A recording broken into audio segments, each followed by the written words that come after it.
Hello, listener. Yes, you, how are you? Please accept this great big wet kiss of a thank you for tuning into this, the very first episode of a brand new podcast called Honourable Mentions. Honourable Mentions.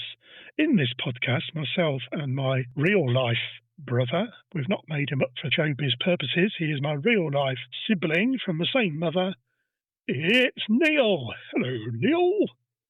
Hello, Stephen. How are you today, please, Neil? Oh, I'm tickety-boo and pucker, thank you. You slag. just for the listener, we will describe our intentions behind this podcast. For those of you who didn't pick it up through the interpretive modern dance that me and Neil performed during our little intro there, which was written and performed by our friends Pepe and the Bandits. Please check them out wherever you stream your music. For those of you who didn't pick up the interpretive dance, this podcast, myself and my brother Neil, you're still there, Neil? I'm still here, Stephen. We will be bringing you real-life stories of adventure, innovation, and other stuff in honourable mentions. People from history that you may not have heard of, but you're going to wish you had by the time we've finished with you, believe me. This Honourable Mentions, me slag. That nearly worked. We nearly got that in time. We will train you up over the episodes, dear listener. Do not fret. So let's launch into today's little story. Are you sitting comfortably now? Yes, just like Jack and Ori. Just like Jack and Ori for our younger listener. So today's I have an story, open fire and a very big armchair, and I'm happy to sit here and waiting with a cup of cocoa. Have you? Are you wearing a No. roll neck jumper? Yep. Have you got a Labrador on your lap? No, Where's your Labrador? in the fire. What's Oh, that? Neil actually does have a Labrador, so please do Yes, not I ring do. the No, don't RSPCA. burn my Labrador. My Labrador is lovely. Thank you very Yes, much. she is. She's a very lovely Labrador. She's a very lovely Labrador. Very lovely Labrador. So, Neil, Yes, Stephen. for the purposes of this podcast, what it is we're doing, and Yes. for the listener, who Yeah. hopefully by now hasn't already left us, Yeah. would you please be able to describe the Lincolnshire village in which you grew up? Go. Yes, the town was called Market Deeping. It is on the boundary of Cambridgeshire and Lincolnshire. There is a river down there called the Welland. It's full of Georgian-style houses. It has a marketplace, and there is several towns. Well, there's a town attached to it called Deeping St. James, or Jimmy Deeping. There's a West Deeping, and there's lots of other Deepings, I'm sure, that I've never heard of. But it's a very, very nice town. Very nice, friendly people. Nick, you've heard of. Deeping St. Nicholas, that's it. I can't think of any other Deepings. But yes, I think that was pretty good. Deep in trouble. the- There is a company called, I think there's loads of little companies around called Deep in this, and there's one called Yeah. Deep in Soil I've seen about.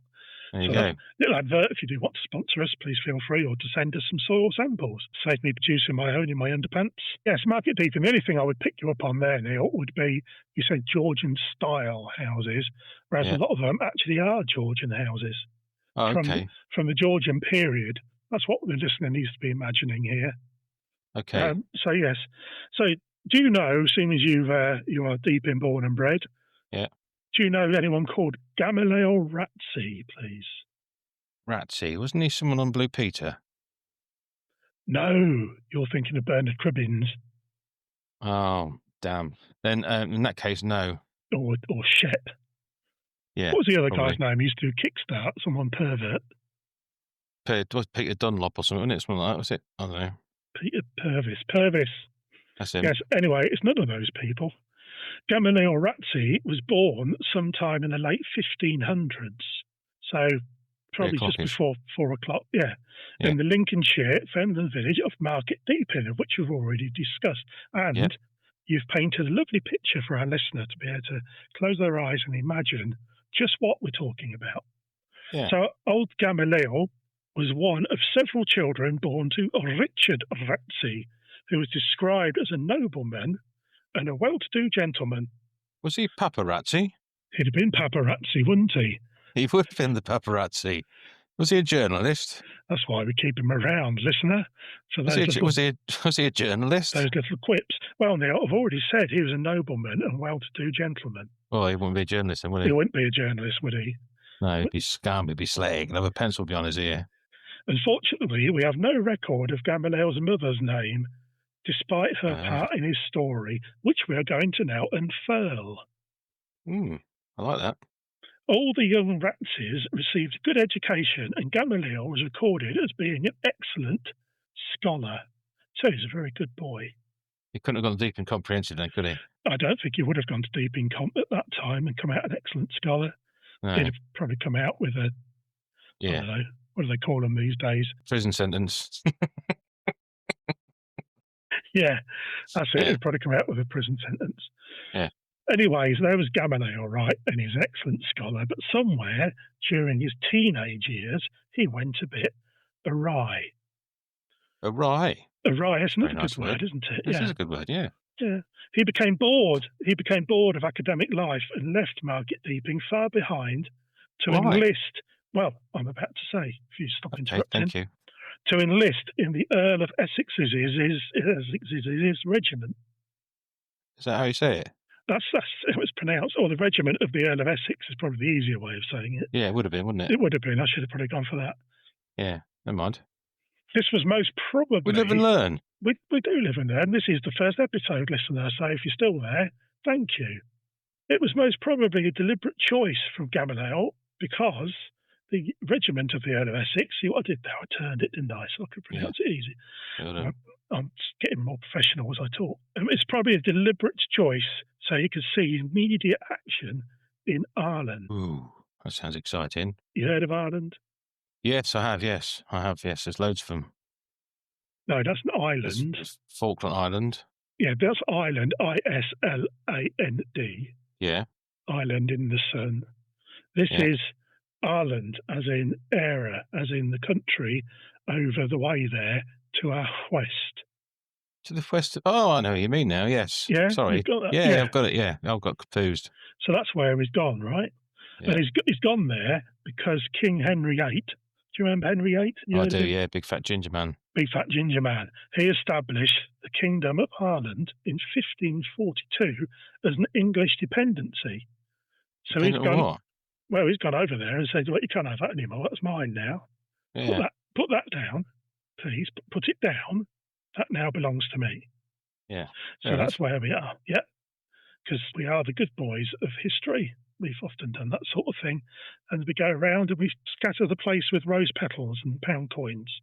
Yeah, and we didn't steal anything and keep it. No, we never do that sort of thing. No, we don't have museums for them sort of things, do we? In fact, it was so nice and pleasant. Various clans accepted English sovereignty. Did they? Widespread resentment soon developed amongst the Gaelic nobility by the 1590s. This was due to the execution of Gaelic chieftains, pillaging by English sheriffs, and the general persecution of your Catholics. Right. Yeah, I understand that. If you're going to piss off the Irish, I think we've got the hat trick there, haven't we? Yeah, definitely. In 1594, two Irish chieftains. Do you know any Irish chieftains from 1594? Not from 1594, no. Oh, so you wouldn't be familiar with Hugh O'Neill and Hugh Roe O'Donnell? No. No. Well, this is who we're talking about. Okay. They waged a war against the English, supported... Can you get this? Listen to this. Well, I'm listening. Go on. Supported by their Spanish allies. Yeah, filthy pigs. Bloody Spanish. What's it going to do with them? Well, then we've got a stick in the nose in. I know. You might be Catholics and everything, but keep out of it, son. Yeah, filthy pigs, as they say. That's Spanish, by the way. Was that Spanish? Yeah. Not fluent. Yeah, I'm good enough fluent in most languages, you'll find out. Oh, that's very good. At the height of this conflict, there were 18,000 English troops on Irish soil. 18,000? 18,000. That's like Peterborough United ground. Yeah, probably more than. You probably have people standing outside. Yeah. That'll be a first, wouldn't it, unless they're protesting. How many people, right? So there was 18,000 English troops on Irish soil. We've covered this if you were paying attention. How many people do you think the war this war, which it is we're talking, how many people were left dead? That's deaded. That's not breathing. That's shuffled Killed off in this action. mortal coil. Killed in action is probably the word I'm looking for, or the words. Yeah. Killed Words. in action. The three words I'm looking for. I would have said they'd been quite barbaric times because they wouldn't have had like heat-seeking missiles and stuff back then, would they? So I'm going to go with 30. 30 people. Yeah. You might want to up that a little bit. All right, 31. 25,000. Thank you for joining us, listener. This is now going to be the rest of the episode where Neil just shouts out random numbers. Do you want to up that a little bit, Neil? No, not really. Carry on. The war, even though they didn't have these totally non-barbaric ballistic missiles, according to your little worldview, the war left over 130,000 people dead. There's only 18,000 in them. There's only 18,000 English troops. But then you had your Irish on the island. Actually, you didn't say that. I said, how many people did the war leave dead? Yeah, but you said there was 18,000 troops. I just assumed it was 18,000. English troops. I did say 25,000, didn't I? Yeah, and my next guess was going to be 118,000. Oh, well, you still would have got there. But yeah, 130,000. That includes your Spanish. It includes your Irish. Well, Spanish, it includes your English. But do you want the good news? Yes, please. Battle hardened, but not dead. Gamaliel Ratsey returned to England in 1603, so just on 4 o'clock. On 4 o'clock, so it's a quick war, wasn't it? Yeah. But without any means of supporting himself. So he must have lost his legs then? Probably lost his legs. Could have lost his arms. If he lost his legs and his arms, he's still got to get back to England. Well, yeah, so we've got some no way to support himself, so I don't know how he did it. He must have just jumped into the back of a cart. Perhaps he was a clever dick. Hey! On his way home, right, Gamaliel, and the journey took him to the fenland town of Spalding. Slapding? Spalding. Slapding? Spalding. Oh, yes. Spalding. Spalding, Slapding, I know where you're coming from, but yes, right out in the middle of the flattest bit of the flat parts, where he stopped there at an inn to quench his thirst. And spend if you come back from Ireland, you'd be thirsty. Yeah, and he got like seas full of Guinness and things. But he was thirsty, so he stopped in at this inn in Spalding to quench his thirst, to slake his thirst. That's a good way of putting it, isn't it? And spend what little was left of his army pay. And there he began to flirt with a barmaid. You filthy pig. He didn't hang about, did he? He didn't, did he? But then again, if he's been at war for God knows how long, he's probably a bit fruity. We don't know whether this barmaid was a buxom barmaid. Often they were when we hear of stories of these times. Well, you see them, don't you, in them sort of white tops, sort of elasticated at the top, with the bosoms all pushed up a bit. Yes, which, of course, as being modern 21st century men, we do not approve of. Absolutely not, no. No, absolutely not. But she could have been a buxom barmaid that he needed his thirst slaking in more ways than one. After a while, when Gamaliel and this barmaid were talking, whose name we don't have, by the way, I'm not just being dismissive, we do not have the name of this barmaid. Yeah. But after a while... Was that your impression of Gamaliel talking to the barmaid? That's an impression of Gamaliel, yeah. That's what they said back then, wasn't it? Well, hello. I say, ding dong. You're sweetly pretty. There's a sight for sore eyes. Now pay attention, because after a while, a farmer walked in and told the barmaid that he had £40 in a bag. Right. So while he was bragging about the £40. Yeah, he's bragging about it. Check out my sovs. Check out my peas, he said. Yeah. A folding. He had big-headed. £40 in a bag. So how much is £40 in the year 1603? How much is £40 in 1603 worth in today's money, if we just translated it? £40? £4,000. Oh, £5,500. 5,500 bags? Yeah, that's what he had. It's like winning the lottery. So this was at a time when a well-paid tradesman like a brewer, who's someone who makes beer, you're aware of that? I didn't know that, no thank you. They could expect around £10 a year. A year? A year. And this guy's got £40. For the full 12 months. They could Wow. expect £10, and that is one of the highest paid trades of the time, you brewers. Was it? So this guy had 4 years' worth of your higher paid tradesman's salary in a Nice. bag. In a bag. Now, the farmer said he was off to market, Yeah. and he needed to pay this money to a local gentleman later that day when he had returned. Okay. So what do you think he did with that £40 in a bag? I would have thought he would probably take it with him for security. No, he asked the barmaid to keep it safe for his Oh, what a return. plonker. He gave it to the barmaid, didn't he? Oh, an idiot. She probably might have been buxom enough to put it down where no gentleman should deem to follow.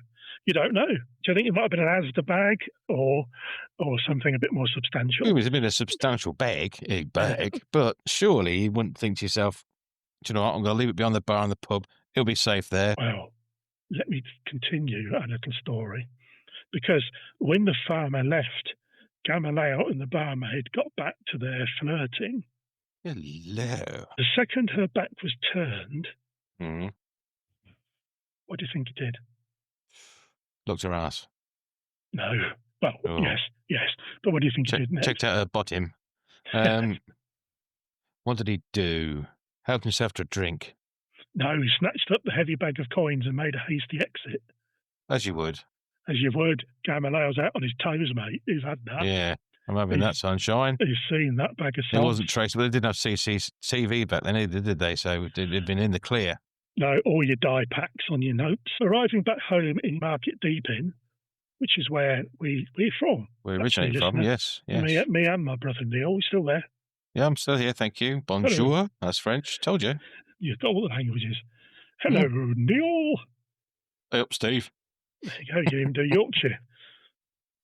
The farmer and the barmaid gave Gamaliel's description to a local judge, and a warrant was drawn up for his arrest because the farmer's come back and said, "Hey, love, can I have my bag now? So I've got to pay that chap in the corner over there." "What do you mean? It's been half-inched," he said. And I should imagine there was quite a bit of sweat going on. But anyway, they got the... You'd pat her down there, wouldn't you, to make sure she hadn't got it? Be a good excuse. That is actually a very good point, because I thought she was playing an elaborate double bluff. Exactly. But the police... Well, it wasn't the police then, because the police force wasn't a thing, was it? It was a judge. The judge and a warrant was drawn up for his arrest. But Gamaliel was apprehended by a constable. Been a judicial constable. There's a big word for you. Yeah, there's a big word now. So Gamaliel, what he'd done, he'd taken that bag of monies and he'd buried it in the family orchard. Nice. We've already said that they're a noble family. Yeah, so they have apples. They had an orchard. Well, assuming they're apple trees. What do you mean they're assuming they're apple trees? What else do you have in an orchard? Pears? I suppose you could have pears. Is it a pear orchard? I suppose it is, yes. All right, back down, calm down. So, yeah, so he buried the bag, and now he's been apprehended by a constable, and Gamaliel's denied it all, didn't he? Yeah, exactly, you would do, wouldn't you? So what are you on about, son? Well, me, Gov. What are you on about, son? Well, me, I've been here all the time, tending to my apple bears. Yes. In your orchard. But anyway, he was thrown into jail. That's not very nice. You should put him in there, really. These days, you have to put him in, don't you? Yeah, in those days, they threw him in. Yeah. With a big, like a trebuchet. Is what a trebuchet is? That's one of those things where you've got... Something you get from a coffee shop, isn't it? You're thinking of a flat white. Wow. These trebuchets are on wheels, and you wheel them along, and think of like a big soup spoon. Like a catapult thing. Yes, I've seen one of them in action. So he was thrown into jail. We say jail, but it's more like a single-person lockup. Yeah. You could barely, bird. Yeah, he's doing his porridge. You could barely stand up in there in this single-person lockup. But what it was, he was thrown into. There, he was ordered to await his trial, of course. Now, here's a little factual fact for you. Back then, in the year 1603, the imprisoned personnel had to pay for their own food and lodgings. Wow. So not only were you thrown in at His Majesty's or Her Majesty's pleasure, as it would have been at the time, but you had to pay for it. No, cough up, son. That's a bit... how'd you do that? I suppose because people were getting arrested just to stay in there because they're poor and they didn't have a roof over their heads. So they probably thought, I'm going to punch a copper. or rob some crisps from the shop, so I'll get put away for the night.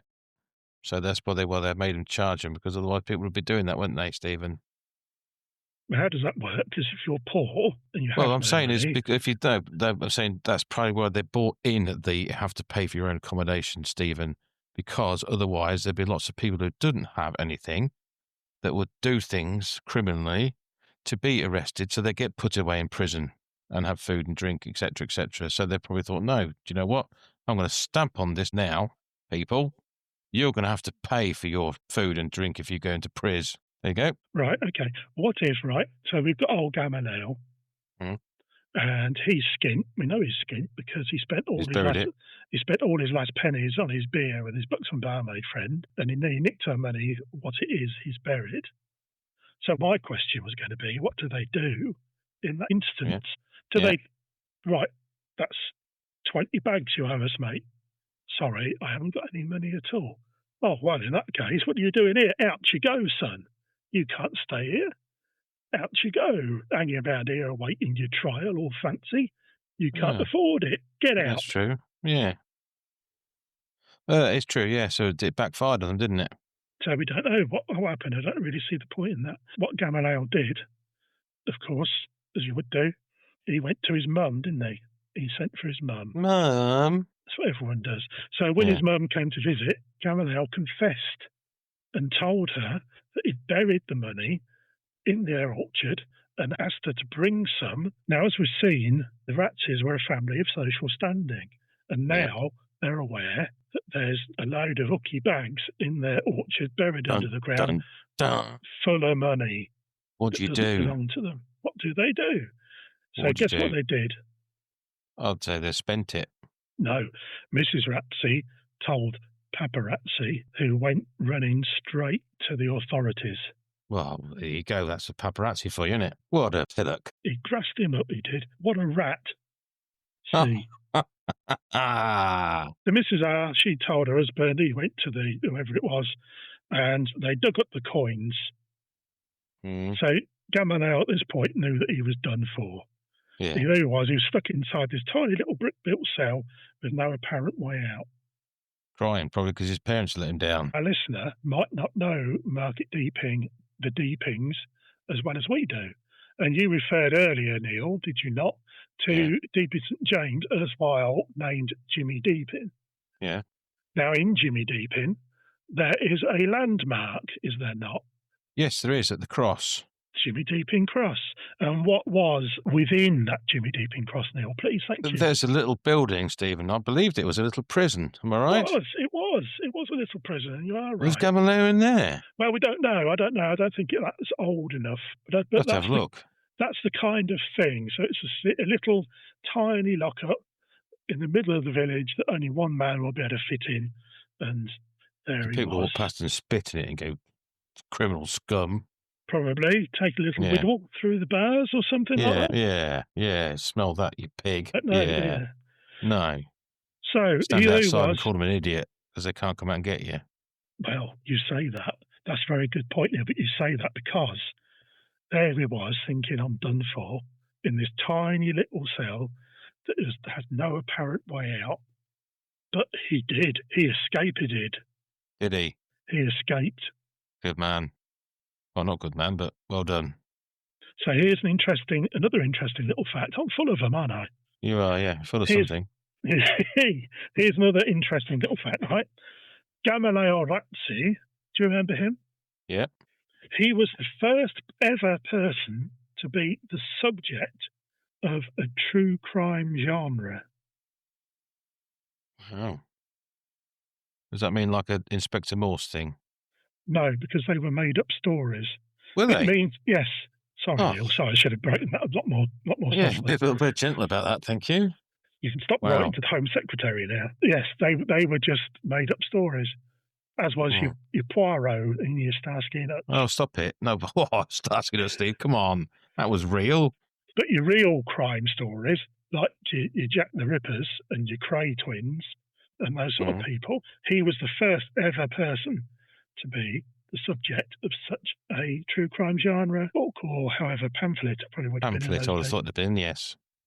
And the reason I'm Yes. telling you this at this point is because the pamphlet, or we're going to call it a pamphlet, let's go for pamphlet. Yeah, let's go for pamphlet. The pamphlet written about his exploits, The Life and Death of Gamaliel Ratsey, a famous thief of England, licensed for the press to John Trundle on the 2nd of May, 1605.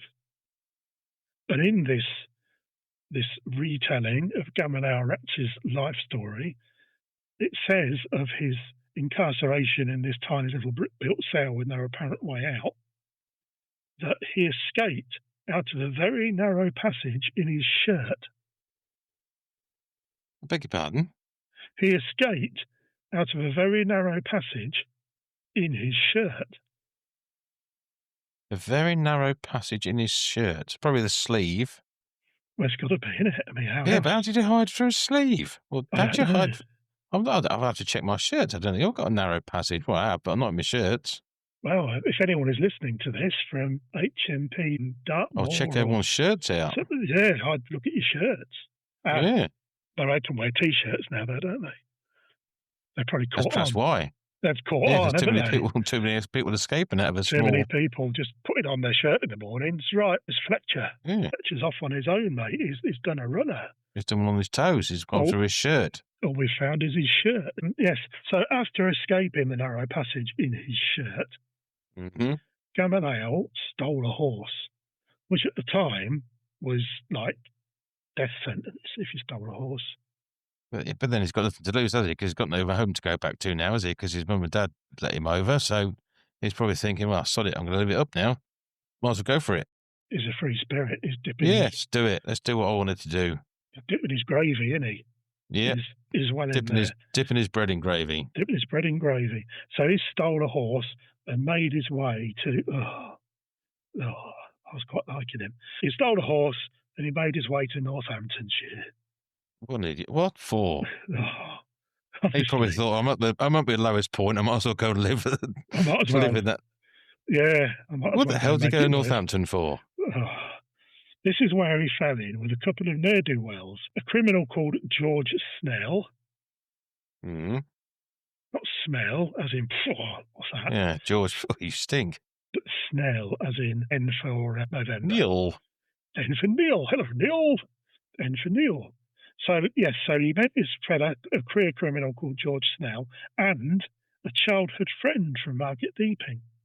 Oh. And his childhood friend was called Henry Shorthose. Henry Shorthose. You'd change that, wouldn't you? You would change it, yeah. Yeah. Because you'd literally be calling him Tiny Penis or something, wouldn't you? Yeah. So, what's your name? Oxlong. First name Mike. Yes. I'm Mike Oxlong. Sorry, I think you look very much like Henry Shorthose. No. No, nothing to do with that. We thought about Shorthose. You have a look. You look at this that thing. Wish it was 12 inches instead of this bloody great thing. So there they were, the three of them. There was George Snell, there was Gamaliel Ratsey, and there was Henry Shorthose. Henry Tiny Willie. All in your Northamptons. Yeah. What are they doing there? There's three of them. What would you do if you were there, right? Put yourself in that position. You've just stolen a horse. You've escaped from prison. You've nicked some money that you were waiting to go on trial for. You've met a career criminal. You've met a friend from your childhood. What are you going to do? Talk about old times. I'll go out to Northampton for a start. No, I think most people would, wouldn't they? Yeah, first thing you do, wouldn't it? Straight on the M1 down out the way. Sorry, pal, I'm off with that. Uber. Yeah. Take so that'd be my first point of call, and then I'll probably go on the rob. Would you? Yeah. Where'd you go to do the rob? Don't know yet. I'll go somewhere more affluent. More affluent than Northampton. Yeah, affluent, not effluent. Oh, I was going to say somewhere with a bit more money, a bit more sovs. I think it'd be hard. Somewhere like your Londons or your Chelseas and Birmingham or something like that. But yeah, I'll get out of Dodge. You could go to Slough or somewhere. It'd be better than Northampton, surely. So that's not too Boston. much. Boston, Lincolnshire, or Boston, Massachusetts. Lincolnshire. No, Boston, Lincoln. Yeah, anywhere would do, basically, wouldn't it? Yeah. Someone's toilet. Just get me out of this place. Like that film, Train Spotting, the toilet in there. I'd just go and curl up in that. Yeah. That's bound to be much better, isn't it? Hmm. Do you know what I'd have done? Go on. There's me and my two mates. I'd have formed a Bee Gees tribute act. Would you? That's my guess. But the Bee Gees weren't around then. Yeah, a bit of forward thinking. Yeah, of course. That's a good idea. Some sort of dance troupe. You've got on going on the Rob. I've got on forming a Bee Gees tribute act. Yeah. That's how we looked. Should we continue the story and find out what happened? Well, that would be good, yeah, because people want to have the tea or get on with life. One day, the gang stopped an old couple somewhere between Cambridge and Huntingdon and called them to stand and deliver. Oh, you're bloody right. They got on the Rob. Yes. So they became highwaymen and achieved quick notoriety. Bloody hell. I thought I was on it then. Anyway. Yeah. Never mind. Now, maybe next time, Stephen. Maybe next time. They could have had a bit of night fever, couldn't they? We don't know. But one day the gang stopped an old couple somewhere between Cambridge and Huntingdon, so they got out of Northampton. Yeah. Credit for that. And he said, give us your money. And they said, called never, on sir. Never. They called on stand and deliver. And I think really your little reenaction there, Neil, rather dramatic as it was pretty much on the money. Yeah. Because the old man said they had nothing but 1 shilling. Yeah, whatever. And they're on their way to the fair to sell their possessions, which were upon the cart, to purchase a cow. Now, Gamaliel... do people live in cows? They do in Isle of Wight. But what are you going to do with a cow? Tell the time with it. Hmm? Tell the time with it. Tell the time with the cow. Put it in your field. Sun goes round. Look at the shadow of where the shadow is of the cow. Got your time. Hey, you hadn't thought of that, had you? I'm trying not to, Steve. That's the thing. I'm trying not to think of it. You've got to think these things through, mate.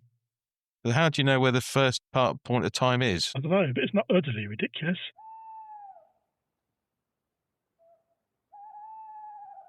Oh, dear. Oh, dear.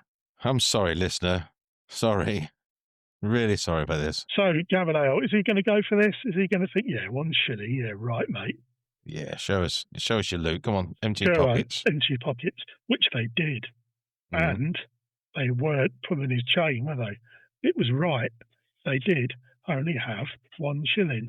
Right. So, do you know what Gamaliel did? Went and stole a cow for him. No, that probably would have made sense. But he didn't. Once he saw that they were being truthful, in a reverse robbery, he kind of invented the reverse robbery. I don't know, is that such a thing? Gamaliel gave the old man and woman 40 shillings from his own money. Wow, it's a bit like Robin Hood type thing. It is a bit like a Robin Hood type thing. Buy yourself a herd of cows. Yeah. Buy several cows. Open up a branch of burger chain or something. Of course I've heard of cows, the bloke said. Yes, go and open up a Costa or something like that, and you can use your own milk. There you go. They would have had cow milk then, rather than anything else. They wouldn't have had. Did cows produce milk back then? Yeah, but you wouldn't have got it out of your almonds or your oats. Or soy, or whatever it is. I don't think soy was back then. They'd be like, well, that's that filth. It came from, it definitely came from cows and other farmyard animals. I don't think I had duck's milk, but other farmyard animals. I've had chicken milk before. That's quite nice. Chicken milk? Yeah, you've never heard of that? No. You get it in China. They do chicken lip soup as well. It's really nice. Do they? Well done. You just have to, when you go to Chinese next time, ask for some chicken lip soup. It's really nice. Old Gamaliel is on the road. So he's done his robbery. He's given this man his money back plus. Yeah. So he can go and buy his whole herd of cows. So his conscience is clear. He can set the first McDonald's. He can do whatever he wants to do with this. Yeah. He's winning favour with people as well as robbing other people. Feeling good in himself. How are you feeling at this moment, Neil? Are you sat down? Yeah. Right. Have you got a good firm hold of your ribs? Yep. Because they might explode all over the place in a minute. Because another time, right, Gamaliel, Snell and Oxawhopper were out on the road and they robbed 2 wool merchants. And these merchants are people that sold wool. Being wool merchants, that was their main trade. And wool in those days was highly valuable and highly prized commodity. So they would have been. You couldn't just take some off his sheep or sofa then? would have been worth quite a lot of money. Well, you got to process it and things, I suppose, haven't you? So these wool merchants were robbed by the Bee Gees. Yeah. And by the roadside, just for a bit of a laugh, bit of kicks, They did a dance routine. They didn't do a dance routine. Gamaliel threw his sword, and I don't mean pen and paper and drew a picture of it. I mean, he drew it from its scabbard. Pulled it out of its sheath. Pulled it from its sheath. Yeah. And he dubbed the two wool merchants Sir Walter Woolsack and Sir Samuel Sheepskin. What a lad. Wow, that is comedy, isn't it? Yeah. That is comedy. That's positive filth in those days. I'm really, really struggling to laugh, Stephen. Sorry. Well, to be honest, I found that funnier than anything Michael McIntyre's ever done. But even so, what a lad.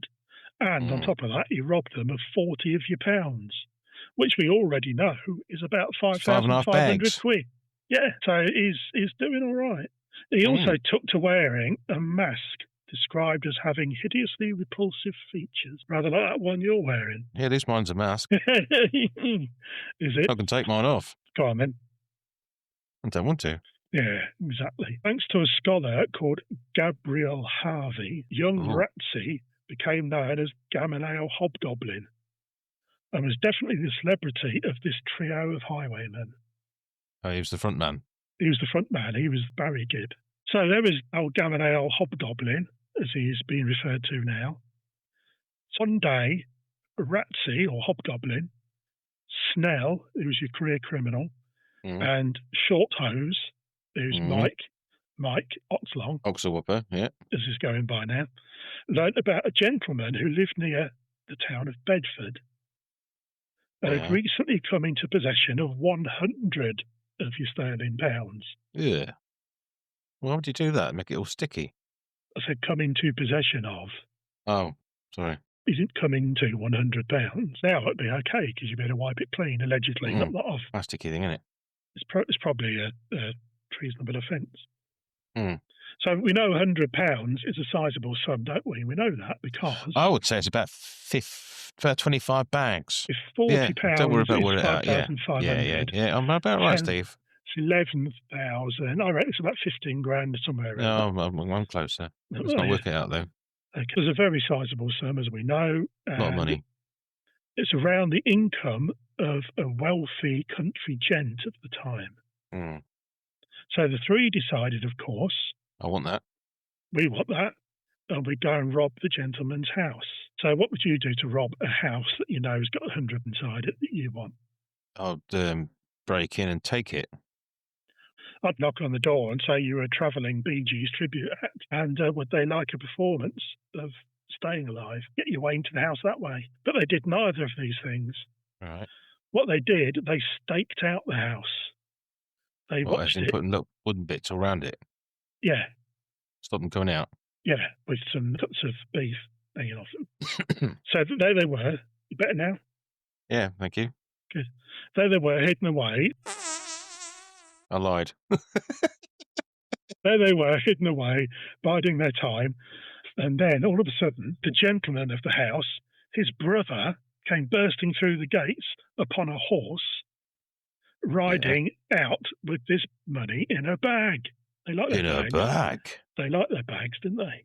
Yeah, it did. Well, it's a good way of carrying things. Yeah. It remains so. Yeah. It's not really improved upon the bag. Anyway, the gang gave chase, right? They dropped their guitars and whatever and gave chase and knocked the man off his horse. Right. But this brother hadn't rode out with the money without reason. He'd been sent out there because he was a bit of an hard nut. Bit of a fighter.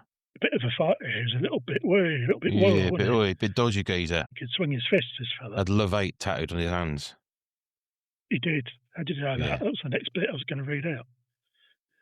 Imagine he looked a bit like Vinnie Jones. So the gang knocked him off his horse, and this brother leapt up immediately and drew his sword again.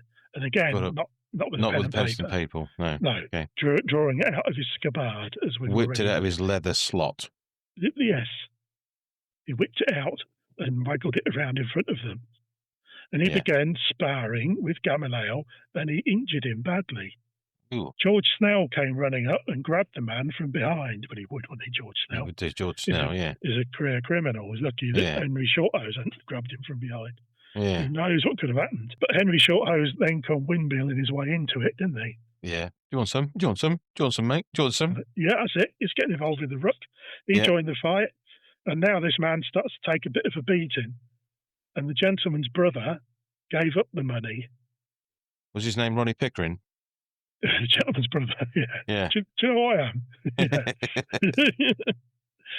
So the three friends now, with their long wigs and beards and guitars and false teeth all cast to one side, they've given up the Bee Gees thing.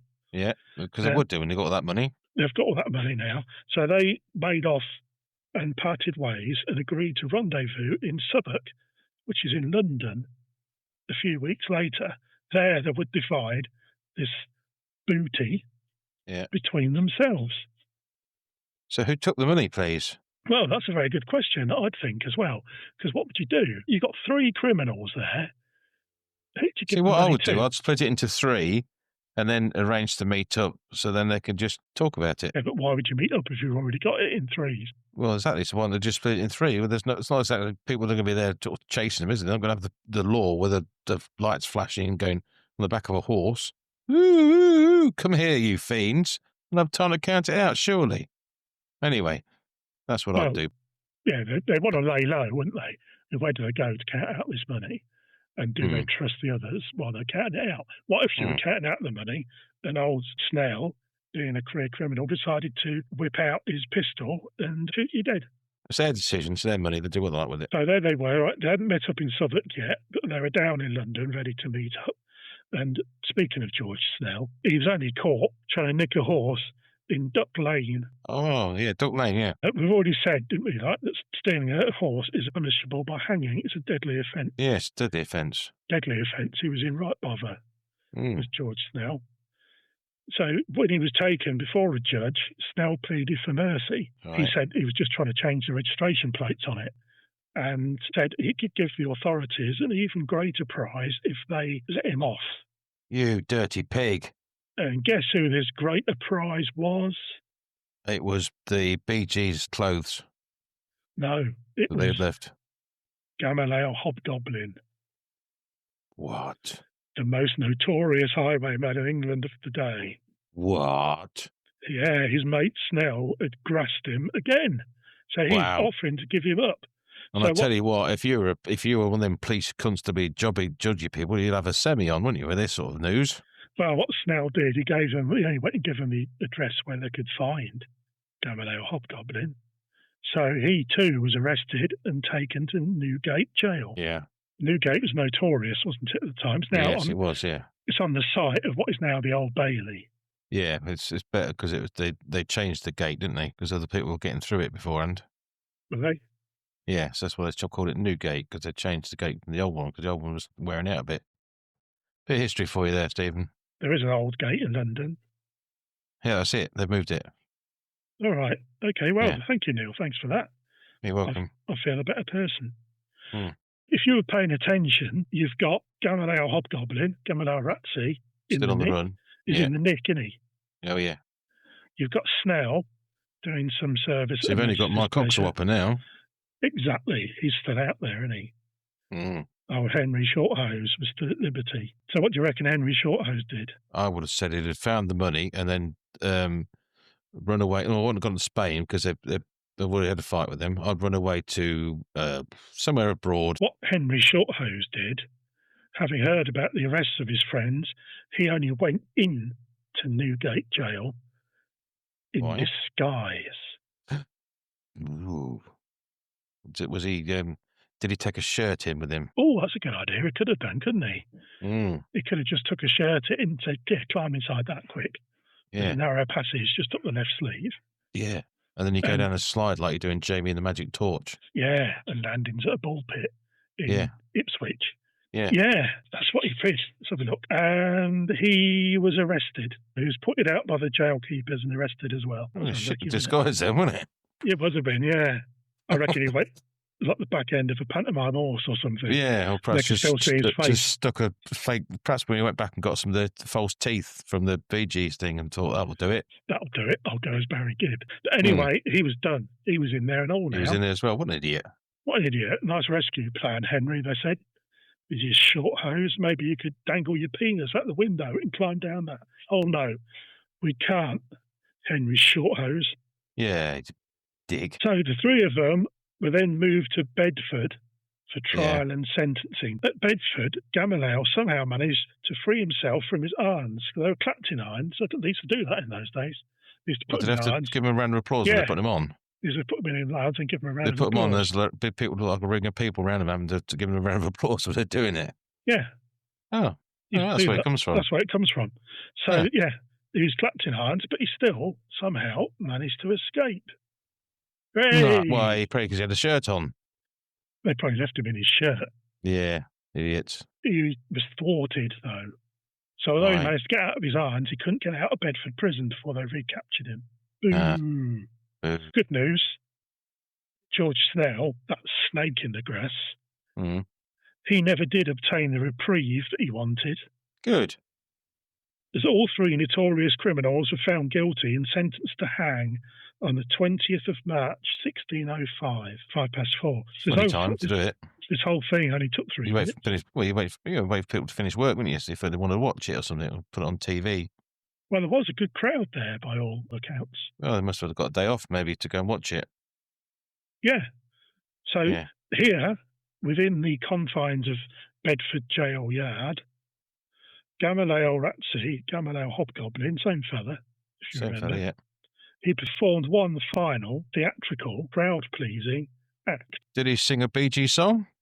No, he didn't. But he missed the opportunity. I hope Henry Shorthose did. I'm going to paint a picture for you now, Neil. Okay, well, can we get with the story first? I know you like doing things with crayons and stuff, but can we just get on with the story? It's good, isn't it? It's a little teddy bear. It's really nice, yeah. Yeah. Well done. If you imagine you're climbing up these steps, your hands are bound before you with rough rope. You're climbing up these steps towards the scaffold. Yeah, and there's a man there with a mask on. Normally there was a big beard or something, or they dribble when they talk. I don't know whether they had masks on in those days, but I don't know. Executioners probably did, didn't they? Probably did. They were chopping his head off. But you imagine the steps were creaking and they were getting wet because it was starting to rain. And Gamaliel walked slowly towards his death. You can see, you can see this big wooden gallows with a rope at the end, and you then feel it going around your neck, and the rope's all rough because no one's bothered to put any cream on you or anything like that to soothe, stop some chafing. I don't think about chafing when they're doing this. No, they didn't have health and safety back then, did they? No, I mean, just imagine that the hangman wasn't even wearing a high-reach vest or exactly. Or anything. Gloves. Yeah, imagine there you are, you're getting this rough hemp rope around your neck, and it's starting to rain, the floor's all slippery. See, that's another thing, the floor's all slippery. I mean, if he's got this rope around his neck and he slips, he could fall off. Yeah, exactly. He could fall off and hang himself. He could do. They don't think of these things, do they? No. But at the precise moment the hangman was about to kick the stall out from underneath Gamaliel Ratsey, he cried out. Ah! Well done. That's very good for our listener. That creates the picture. Yeah. Gamaliel cried out and said he had something important to tell the sheriff that he's only just remembered. Well, yeah, it would do, because other things be on your mind, wouldn't they? We forgot to record Bargainham. Could be anything, couldn't it? Yeah, it could have been, He told the sheriff that he had something to say, so they let him down. Rather than take the sheriff up to him, they let him down, still bound and closely guarded. Gamaliel went up to the sheriff and he said his piece to him at quite some length. He was talking away. And in fact, it was at such a length that the sheriff had to interrupt, and that's what it was that Gamaliel actually wanted, because it just got on and on and on. Yeah, a bit like this podcast. Yeah. It got on and on. But by now, the light rain, of which we referred earlier, had become an absolute downpour. Torrential, if you will. Torrential, if you will. It became an absolute downpour. And everyone, the executioner, the sheriff, Gamaliel, everyone was thoroughly drenched.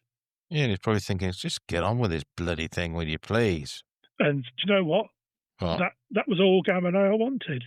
It was a final little prank on his way out the door to see everybody absolutely soaked to the skin just to watch him his comeuppance. Okay. What a little prankster. Bit weird. But there you go. It's not as funny as knighting the 2 wool merchants, but it's up there No. with one of his best ones. Yeah, it's good though, isn't it? Yeah, I suppose so, yeah. Yeah. Now, as we've seen... Yeah, we didn't see, but we've listened. As we've listened... Thinking about the listener, yeah. Very good point. Well made. You're welcome. Thank you. I know I put it across well, I see, didn't I? As we've listened... Yeah. 2 pamphlets were in fact printed about Gamaliel's life, and they were the first examples of true crime genre. We said this, haven't we? Yeah, well, I think the other one was a joke book because he was a bit of a lad. Without them, the life of Gamaliel Ratsey / Hobgoblin, the highway robber, would have been lost for all time. But because we've got them, we know about Gamaliel Ratsey. We know how a shirt can help you escape a seemingly impregnable jail. Yeah. We know that you don't put money behind a bar and expect someone to look after it for you.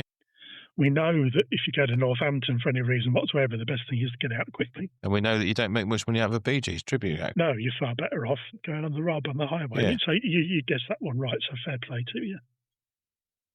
But that, listener, is the end of our little tale of Gamaliel Ratsey and the very first episode of Honourable Mentions. Honourable Mentions from the 2 of us.